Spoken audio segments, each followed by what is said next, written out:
Τελικά αξίζουν τα κορεάτικα beauty προϊόντα όλο αυτό το hype?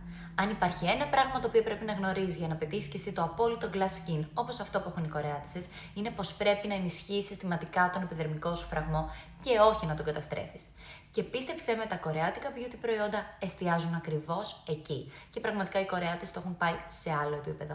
Τέτοια προϊόντα λοιπόν έψαχνα και εγώ να βρω και τα βρήκα όλα συγκεντρωμένα στο Shopflix. Για να είμαι ειλικρινής, δεν περίμενα να βρω τόσο μεγάλη γκάμα κορεάτικων skincare προϊόντων μέσα στο Shopflix. Έπαθα πραγματικά σοκ και είχε και τρομερές τιμές. Και όντως αυτή τη στιγμή τα κορεάτικα skincare προϊόντα είναι τα πιο viral γιατί δίνουν και λάμψη και ενυδάτωση και φως και στοχεύουν και σε έναν υγιή επιδερμικό φραγμό. Εγώ επέλεξα για ακόμη μια φορά μία από τις αγαπημένες μου σειρές που δεν είναι άλλη από αυτή εδώ. Τέλειο καθαριστικό, χωρίς σουλφάτες, που σέβεται τον επιδερμικό μου φραγμό. Το απόλυτο προϊόν αυτής της σειράς είναι αυτό εδώ το Ampule, το οποίο, να ξέρετε, οι Κορεάτες το χρησιμοποιούν προληπτικά, όχι μόνο όταν έχουν πρόβλημα στην επιδερμίδα, για να τη διατηρούν σε άριστη κατάσταση. Που έχει μέσα και αρτεμίσια και γλυκερίνη και πανθενόλ και είναι σούπερ ενυδατικό και καταπραγητικό συγχρόνως. Και δεν είναι καθόλου κολώδης και λιπαρό. Και άλλο ένα τέλειο προϊόν είναι αυτή εδώ πέρα η gel cream που πραγματικά είναι σαν νεράκι και δεν την αισθάνεσαι στην επιδερμίδα σου.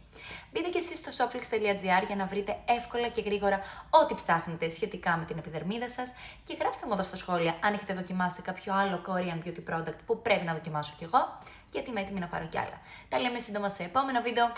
Φιλάκια!